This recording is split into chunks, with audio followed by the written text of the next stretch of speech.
Amanda was loved. Long before she learned what love meant, she grew up in a home where laughter echoed through hallways, where birthdays were loud and tears were never ignored. Her parents adored her. Her brothers protected her.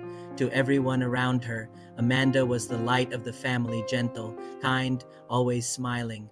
But life rarely lets light remain untouched. She grew up on the same streets as her childhood love, sharing the same dreams and the same promises whispered under starless skies. One day, she asked him, one day, "We'll marry, right?" He smiled and said, "Of course, always you." Amanda believed him with all her heart. The wedding was everything she had dreamed of: flowers, laughter, blessings. Everyone who attended believed she was stepping into her forever, and for one perfect week, she was. Then the silence arrived, not with arguments or explanations, but with an absence that filled the space between them, even when he was standing right beside her. Days turned into weeks, and weeks into months of cold, quiet distance. She would ask, "Did I do something wrong?" But her question would hang in the air, unanswered. He stopped talking to her, stopped looking at her, stopped seeing her. Some pain screams, but the cruelest pain is the one that stays quiet. Amanda began to disappear while still breathing.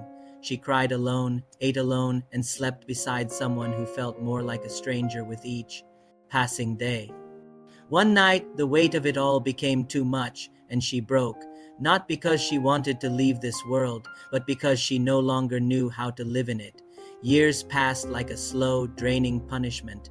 The marriage eventually ended, not with closure, but with sheer exhaustion. Amanda walked away with nothing but wounds that no one could see. She hoped to find safety in the home where she grew up, but instead she became a burden. Whispers followed her down the halls. "She's divorced. Life ruined her. Poor thing. What use is she now?" They didn't have to say it loudly. She heard it in their silence, in their pity. The pain followed her like a shadow, but fate had one chapter left to write for her. One day, she was walking down the street when she dropped something. A young man picked it up and handed it to her with a playful smile. "You dropped this, and your smile too," he said, and for the first time in years, Amanda laughed. His name was Rosh. He was 9 years younger. Too young, they said. Too weak, they said. But Rosh, he saw Amanda. He saw the person hidden behind the pain. He wasn't rich, and he wasn't strong in the world's eyes, but emotionally, he held her like she was the most precious thing in the world. He listened, he joked, he cared. One day he told her, "You've been strong for too long. Let me be strong for you now," and she let herself believe again. They married quietly, without grand celebrations, finding their joy in simple peace. For 3 years, Amanda laughed freely. Love finally felt safe. Then life tested her again. Rosh fell sick. It started with weakness and fatigue, leading to endless tests and worried glances from doctors. Finally, the words came, calm and serious. "It's final stage blood cancer." The room went silent. The universe did not hesitate in its cruelty, but Amanda did not run. Doctors said treatment wouldn't change much, but Amanda stayed by his side anyway.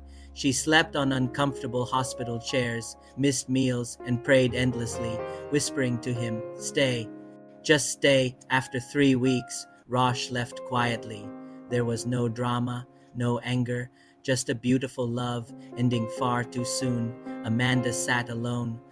Again, she questioned everything: her childhood, her failed marriage, her faith. Why her? Why this path of endless loss? But then, in the depths of her grief, something changed. She looked back at everything she had endured, and she realized a profound truth. Survival was her quiet superpower. 10 years passed. Amanda chose life. She worked hard, she cared for others, and she helped everyone who had once abandoned her, not out of obligation, but out of a deep inner strength.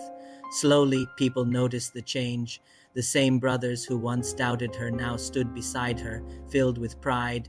"You held us together," one of them admitted, "when we couldn't even hold you." Amanda smiled, not because she forgave them easily, but because she had truly healed. She had lost love. She had lost her youth. She had lost her dreams. But in their place, she found a resilience she never knew she had. After every night, there is a day. After every ending, there is survival. Amanda didn't get the life she wanted, but she became the woman she needed to be, and in the end, she lived well. If this story touched you, please know that you are never truly alone.